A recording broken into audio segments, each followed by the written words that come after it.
12. mjesec je vrijeme darivanja. ININA nagradna igra, i to tradicionalna, završila je 12.12., sada je 19.12. i vrijeme da izvučemo što? Mercedesa C klase. I danas će netko koga ću izvući sa ovom prekrasnom gljivom postati dobitnik ili dobitnica prekrasnog Mercedesa. Iza mene se nalazi stručno povjerenstvo, uključujući i javnog bilježnika, da sve prođe po pravilima. Ono na čemu vam se moramo zahvaliti, a to je na frekventnosti vašoj, a to je, trenutno danas imamo u bubnju 1,5 milijuna prijava, odnosno preko 1,5 milijuna prijava, i do sada ste bili jako dobri i osvojili ste pametne telefone, pametne satove i kartice za gorivo, čak njih 57. Ako je sve spremno, ja bi izvukao Mercedesa. Idemo? Da. Gljivo, reci nam tko je današnji dobitnik. Pod brojem 896-466 H. Bogner, odnosno osoba koja se krije iza email adrese hbogner92. Čestitke.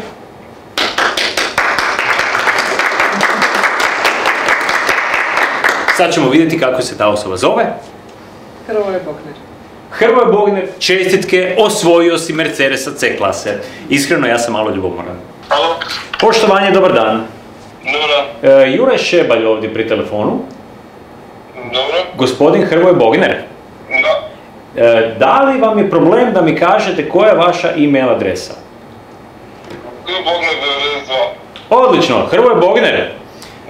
Čestitam, ovdje se nalazimo u INI i dobili ste Mercedesa C klase. Šta? Da, dobro ste čuli, samo malo moramo odložiti telefon da možemo pljeskati.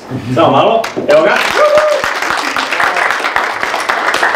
Hrvoje, evo ovdje pokraj mene kompletno stručno povjerenstvo, vas smo izvukli, vi ste dobitnik pod rednim brojem 896-466, to vam ništa ne znači, ali vam puno vjerojatno znači da ste dobili Mercedesa.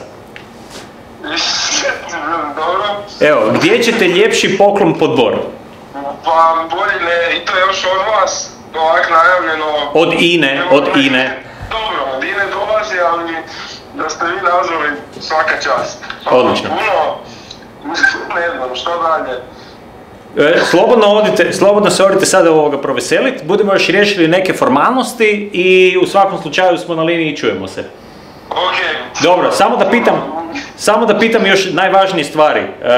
Ko će voziti auto i gdje će ići prvo putovanje? Vozit ću ja.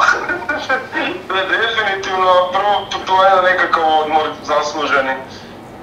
Očito. Odlično, ok. Ovo će vam biti, ja mislim, ja bi volio ovakav poklon pod bor. Svaka čast i hvala još jedanput na sudjelovanju u nagradnoj igri. Može, odlično. Čujemo se. Hvala puno. I za kraj volio bih čestitati svima vama koji ste točili ININA kvalitetna goriva i koristili INA Loyalty aplikaciju i iskoristili pogodnosti, popuste i na kraju krajeva igrali nagradnu igru. U ime INE i moje osobno volio bih vam čestitati na dolazeće blagdane i nova nagradna igra dolazi vrlo brzo. Doviđenja. Aj Bog.